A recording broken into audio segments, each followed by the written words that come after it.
Hey, what's up everybody? Thanks for clicking on the video. This is David Pendleton. I am covering holes number 13, 14, and 15 of the Rocky Mountain Tournament. This will be the rookie division, still off to a very, very strong tournament, and hopefully I can just hit some perfect shots to get this thing wrapped up and compete for one of the top spots. But I hope you're doing well too. Here we go. Hole number 4 on the back 9. Playing this one 10% at max.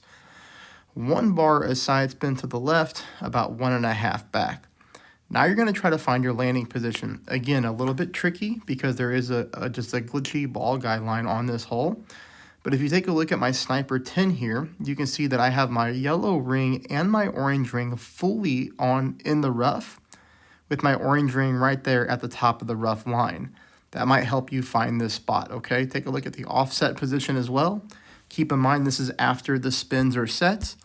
This right here is something that the game has to change. It's not acceptable to have this, especially in a tournament or even one-on-one play, to be honest. You cannot have people's images getting in the way of trying to view your shot. Like, look at this right here. You can't see what you're doing, and that's not okay. Playdemic really needs to fix that. But here I do try to turn the screen around so you can see where I'm aiming. Okay, that's it for my rant, but that shouldn't be happening. Here, I'm going to make my pull. Again, this is a tougher one to drop, but we do have a good starting position here as far as trying to pick up this hole-in-one.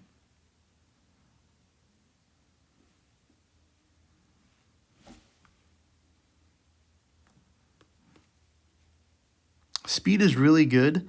Unfortunately, just a little bit there to the right-hand side. So we need to move our target over a little bit to the left if we can. But, you know, that's tough to do because of the glitchy ball guideline. All right, that'll take us here to hole 14. This hole's been really good to me this entire tournament, picking up a ton of eagles on this hole.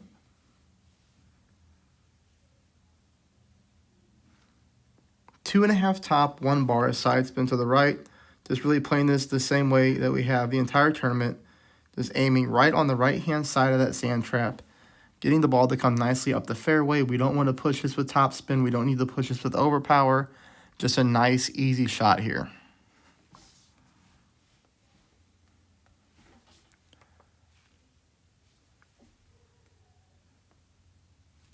From here, we're going to have shot number 2. 0% at mid, and then notice how I set my spins first.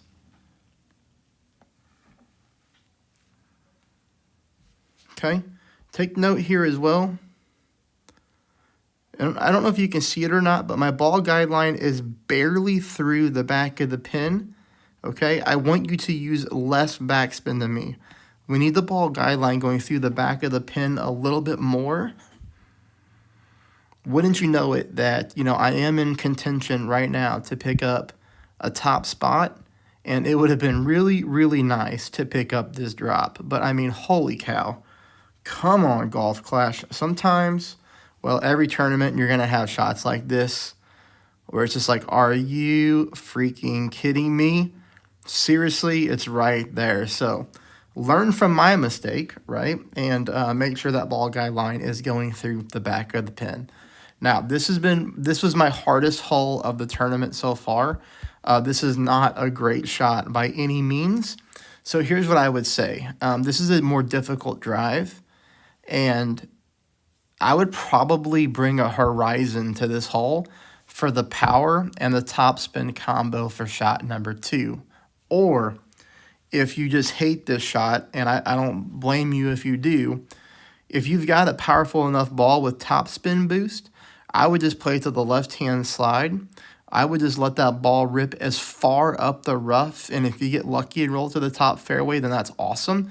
But even if you get stuck in the rough, you're going to easily eagle the hole. This could be a disastrous hole for you right here if you go with this approach, because there is a tree that comes into play.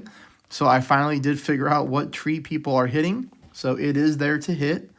And it also leaves you with a difficult shot for shot number 2, in which you're going to see here. So what I did is I played a few shots in practice just to try to give you all a good look at it. So I did spend a couple kingmakers here to hopefully help a couple people out.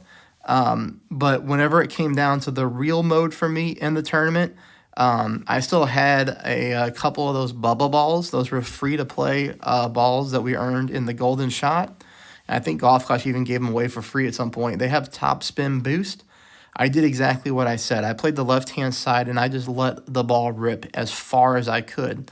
I did not make it onto the second fairway on either of my accounts, but I was easily able to take my Nirvana club out of the rough, or whichever club it is, out of the rough, and land on the green or fairway and have an easy putt and chip in for eagle, because I did not like this shot here. This is why I suggest that you go with a Horizon. You're going to see here with the Sniper level 10, we just don't have the oomph to get it there unless we get more yards on the drive. Now, you could play with more topspin on the drive and get more yards, and then you could get yourself set up for a better rough bump here. But again, in the headwind, first time ever playing this course, I don't like this shot. This is something that needs to be tweaked. So, I know we have a strong community of players here. If you got something that works consistently for you in this angle of headwind, then let other players know in the comments. All right, so that's going to wrap up those 3 holes. Keep staying tuned, though, because I did pick up the hole-in-one on hole 16 on both of my accounts. So right now, I'm 16 holes through.